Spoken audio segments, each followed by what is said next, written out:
In this video, I'm going to cover everything that you need as a beginner podcaster in terms of equipment, from mics to lighting to software. And I've been podcasting since 2016, and quite frankly, I've invested way too much into different types of lights and mics, and I hope to save you some of the headaches that can come with this and from, being deterred by what seems like, I have to invest so much just to get started. It's quite the opposite, actually, because when I first started, it was a $50 USB microphone that was responsible for my first show that got me my dream job. And then also, the second show that I started that crossed over 1 million downloads was still with that $50 USB microphone. So it's not always about the equipment, but it is an easy way for you to upgrade your production quality that you can really just buy your way into if you have the budget. Now, what I will say before we dive in is I have linked up all of the options that I'm discussing in the description below. And I also am going to give you the recommendations based off of this framework that I use called crawl, walk, run. And this is essentially so you can envision a continuum of what your production quality upgrades can look like over time. Because on day one, you do not have to have the Shure SM7B and, the perfect camera just to get started. In fact, many of the things that I have in my studio have taken years and years to accumulate over time. You can take that approach, or I also have helped clients who kind of go all in and build a decked out studio in their house, or they, buy a new space and do that. That is certainly an option. But I'm going to be keeping in mind the remote podcaster, because chances are that when you are first starting out, doing a podcast remotely is going to be accessible. It's going to be much cheaper, and it's going to be much more sustainable in terms of your workflow day to day and week to week. But if you are deciding to do your show in person, don't worry, I will give you a couple recommendations in this video as well. So let's start off with what makes all of this possible, which is your laptop. I have had clients who get really excited and they go out and they got a whole new iPad Pro with the keyboard and all of this stuff. And quite frankly, I would rather prefer that you get something like a MacBook Air over a iPad, just because you just have more options when you are on a true desktop than if you are using an iPad, a Chromebook, or any of these other options. So you want to make sure that if you have an existing computer you're going to be using, clear a lot of the space and make sure that it is working properly. Because if you are doing a podcast remotely, you're safe from a lot of the memory demands and things like that it may place on your computer, versus if you are going to be recording in person, this is going to be something that, you need your computer to be able to open up editing software and to be able to have multiple applications open at once and things like that. So you want to make sure that whichever computer you choose is going to be with you for the next 6-7 years, because they do last quite a long time. I personally, use Macs and always have, so I can't speak to the PC options, but same idea there, right? Choose something that you're going to have for quite a while.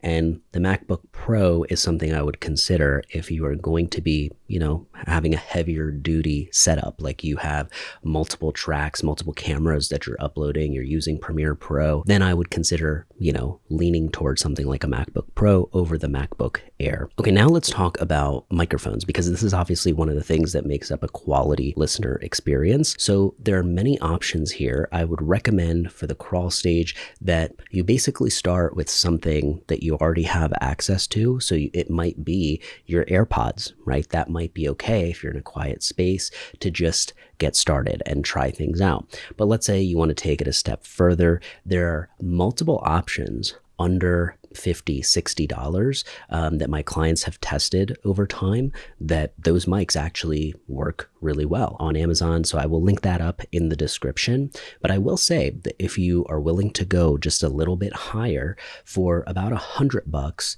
Rode makes an excellent mic that is both aesthetically pleasing. You've seen it in professional podcast studios, and it will feel good recording into it. And it's a big leap, I would say, in quality from some of those $50 options. So that's something to consider. Now, the next option that I want to expose you to is the Shure line, right? So you've got, of course, the higher end Shure SM7B and the SMDB Plus, but I would recommend looking at something like the Shure MV7, right? This is, you've probably seen that as well. It's a bit shorter and it looks a little bit like the SM7B, and it's just made to be a more accessible podcast microphone, right? Once they saw that there was a huge demand in, this stuff being used, they have come out with multiple options to appeal to entry-level podcasters. And so that is a route you can go, but I will say this, even though I am a huge Shure fan, I think that it's a little bit on the expensive side where, like I would probably go with the $100 Rode option and, not get the Shure MV7, but I would consider the Shure SM7B. And that's only because the price ends up being just in this place where it's like, should I just save for a little longer and, get this long term? Or, let me go way down and get something more accessible, at $100. So that's just my take on it.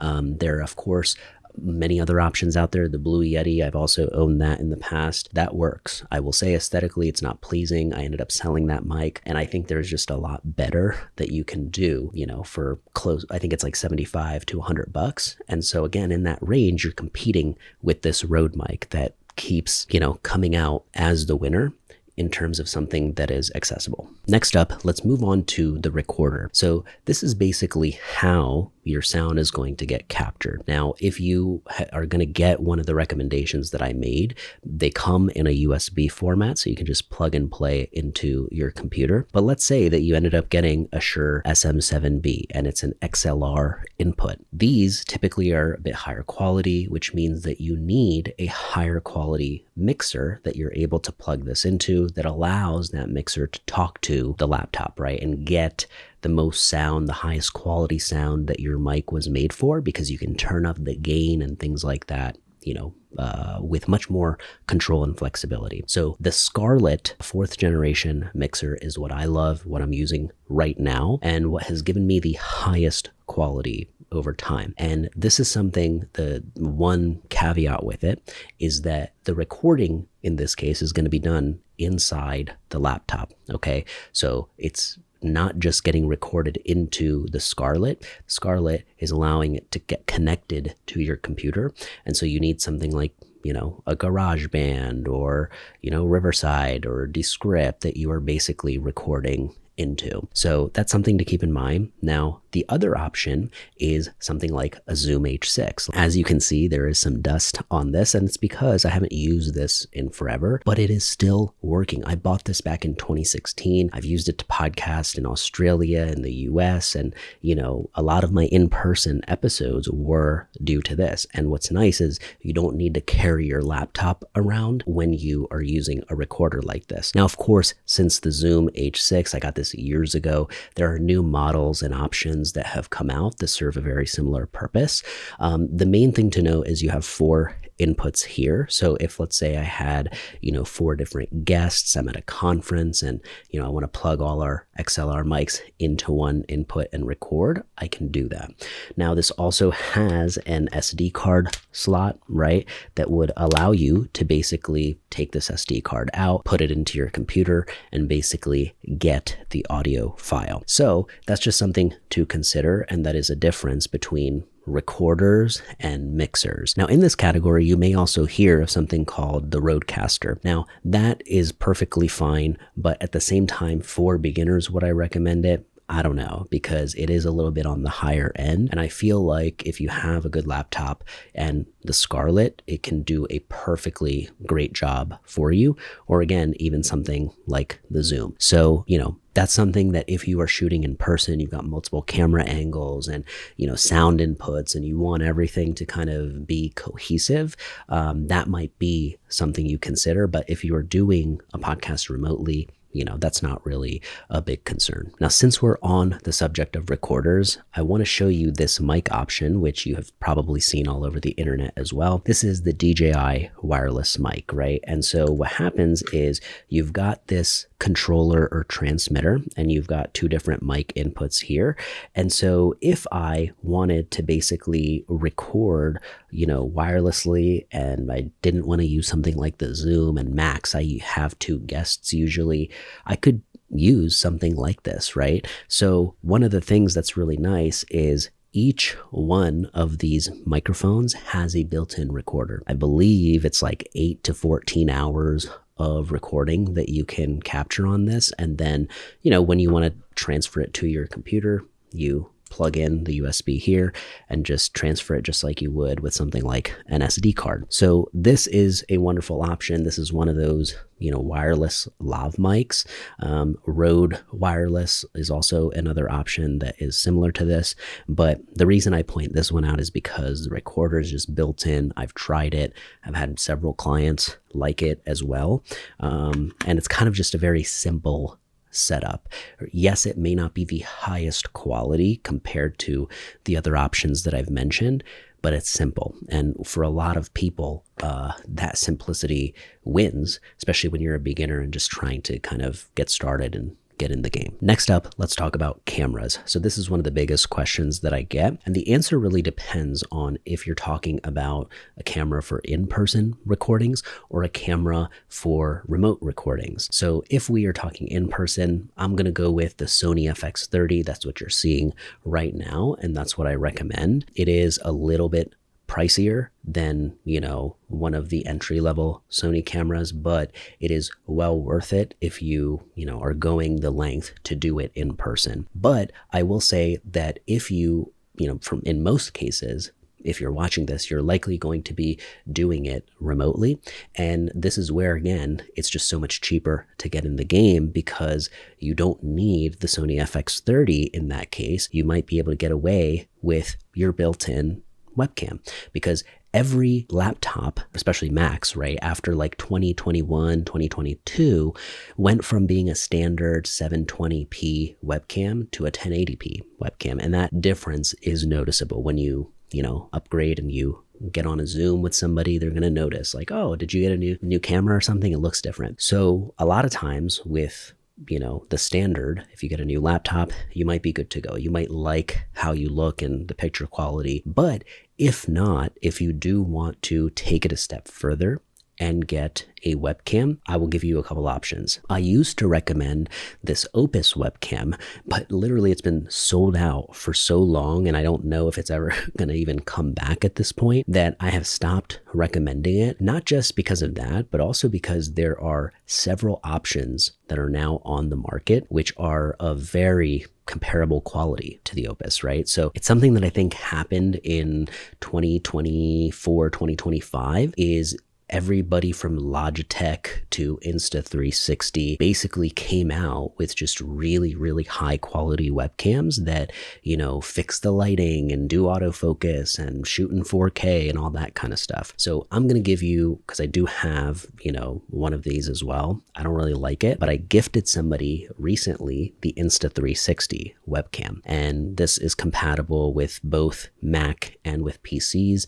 And it's a great plug and play option that gives you a way higher quality image than probably what your built-in webcam is giving you, especially if you have a bit of an older laptop. So I will link that option and any others for webcams below in the description. But I will say the next category that I'm covering, which is lighting, is very related to your cameras. So you might think that, oh, just because I get the Sony FX30, it's a cinema line camera, everything's going to work perfectly and look high quality just out of the gate. That's usually not the case because no matter how great your camera is, lighting has so much to do with what that actually, what the image quality actually turns out to be. And so I have seen people who they got a new MacBook Air and they basically look like they're using one of these 4K webcams, but it really is just that they have some beautiful natural light coming in, or the lighting options that I recommended, they're using it well. And that is basically what is upgrading the picture quality. So before you rush to upgrade your camera, make sure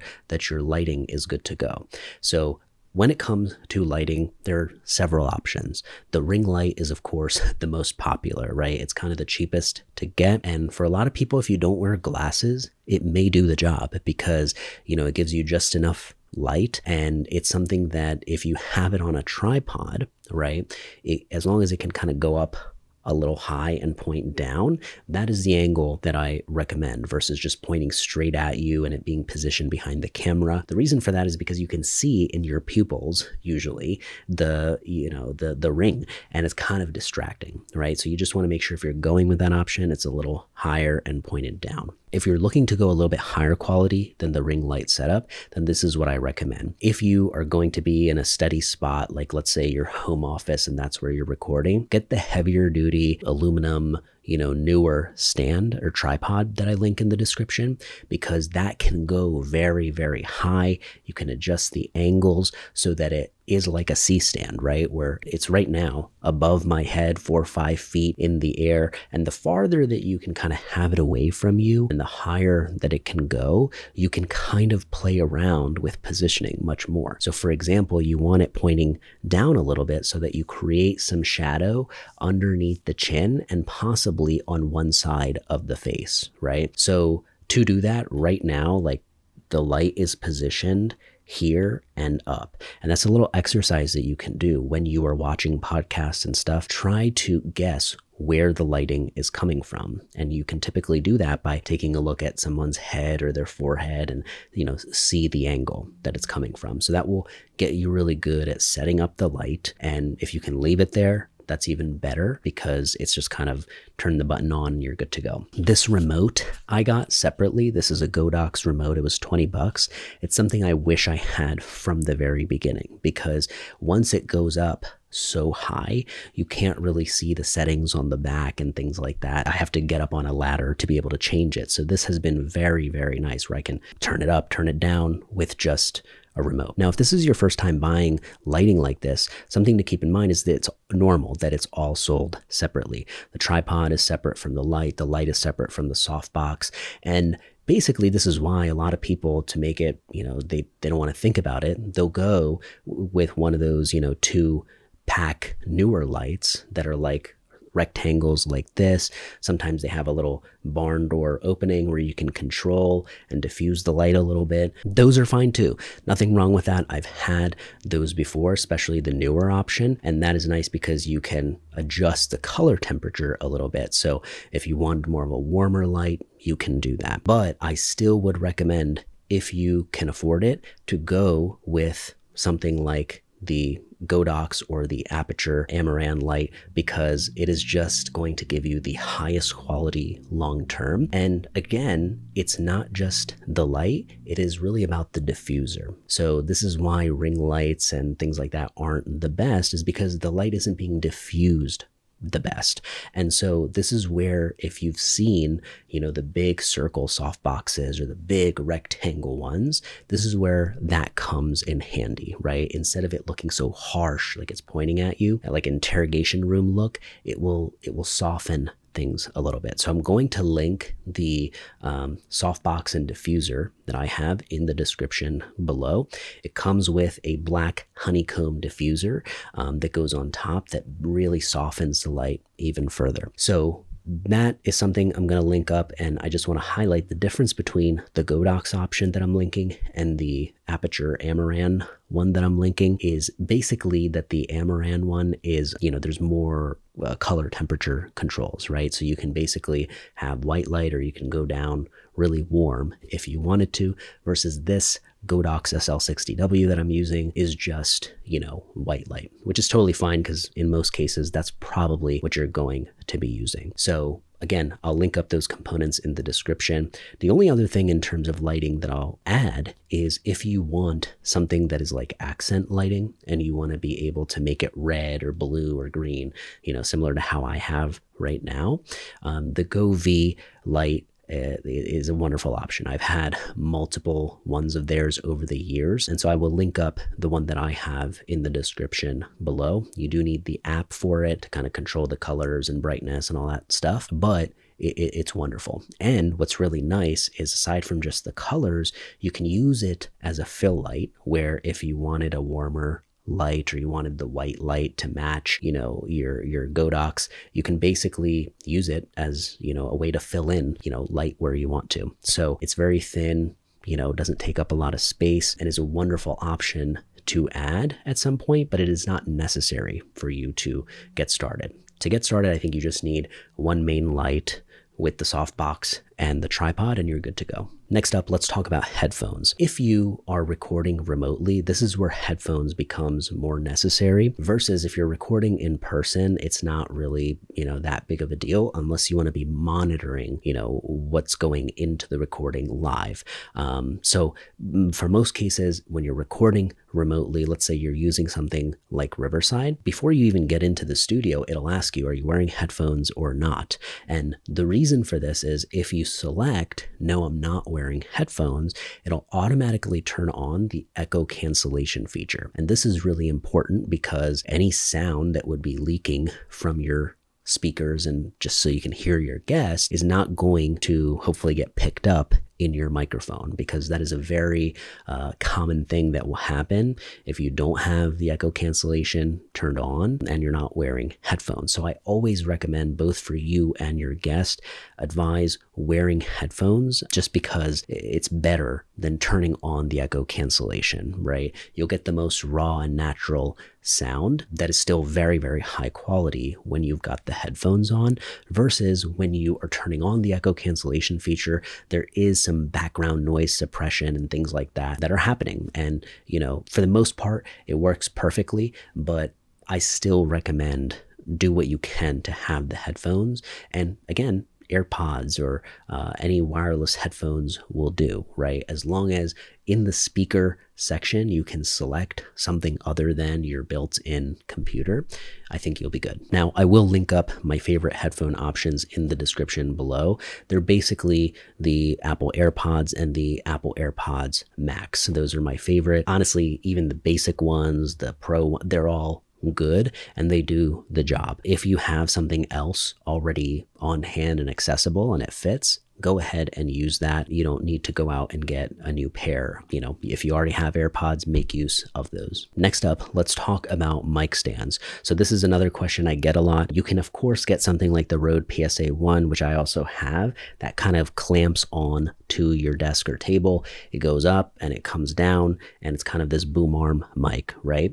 But what I love about this option right here is that it's kind of a desktop version, right? I can move this around, I can pick it up and, move it to a different room, and it's totally fine. It still has that boom arm telescope type feature. So you can, of course, if this appeals to you, I will link that option in the description. If you want a normal stand, that's fine too. Like I've got, on my shelf there, but my favorite after testing all of them out is definitely this, the weighted desktop stand that allows it to give that boom arm vibe without having to fully clamp it down. But I will list several other options so you can take a look if you'd like. Now that we've covered the physical equipment, let's talk about software. So Riverside is the main piece of software that I'm going to recommend because of how much it can do. And if you are a beginner, you're going to appreciate not having 10 different pieces of software if you don't need it, right? So Riverside is going to allow you to have a remote recording studio that feels very high quality, captures the highest quality audio and video, and gives you the most options compared to something like Zoom. But then on top of that is also a very robust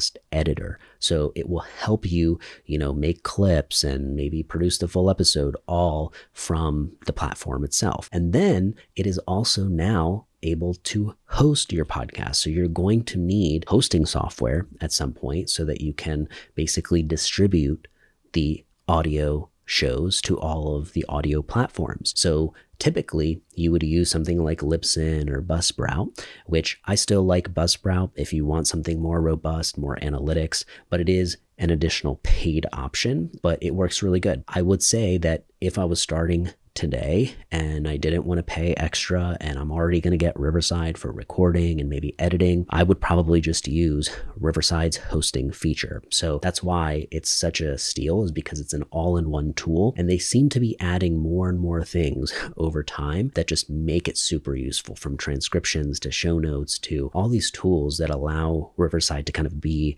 a bit of a workspace, right?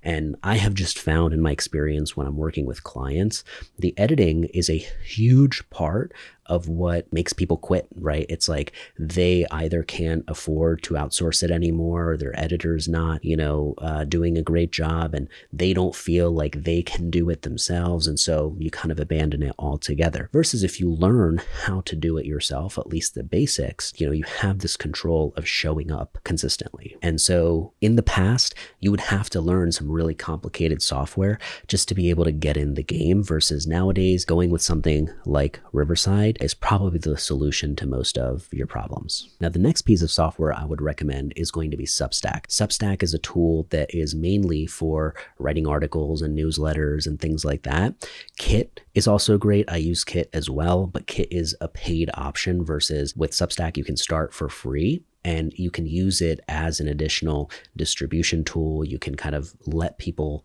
know over time that, hey, a new episode dropped. Beginning to build that list somewhere is important, and you'll need a software for that. So Kit is a great option, but Substack is a free one that I would recommend starting with. Next up, I would recommend Buffer.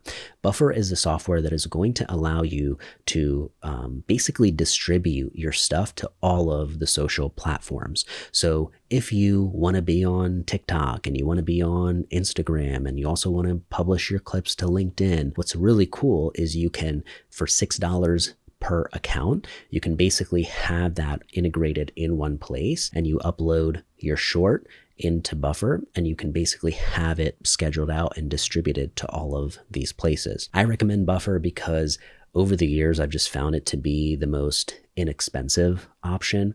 There are definitely other tools out there that do this, but they're so much more expensive, and they don't offer kind of like a just add one more channel for $6. And I find that deal to be the best, because there have been times where I've had 10 accounts in my portal, and there are times where I have maybe 4 or 5, right? So you can really control that month to month based on how heavily you are using it. You might find that, hey, if you hang out a lot on Instagram and that's where you're going to be publishing, you may not need Buffer, but chances are that you may want to get ahead of the game. You may want to be scheduling things in advance, and you may want to feel more organized in that sense. And Buffer allows you to do that, especially when you get to the point where you are distributing your stuff to more than one platform. It's a headache-free way to make sure that you are everywhere without being everywhere. So I hope this was useful. Make sure to check out the links in the description below. And of course, like, subscribe, and comment with what you thought. I would love to hear from you.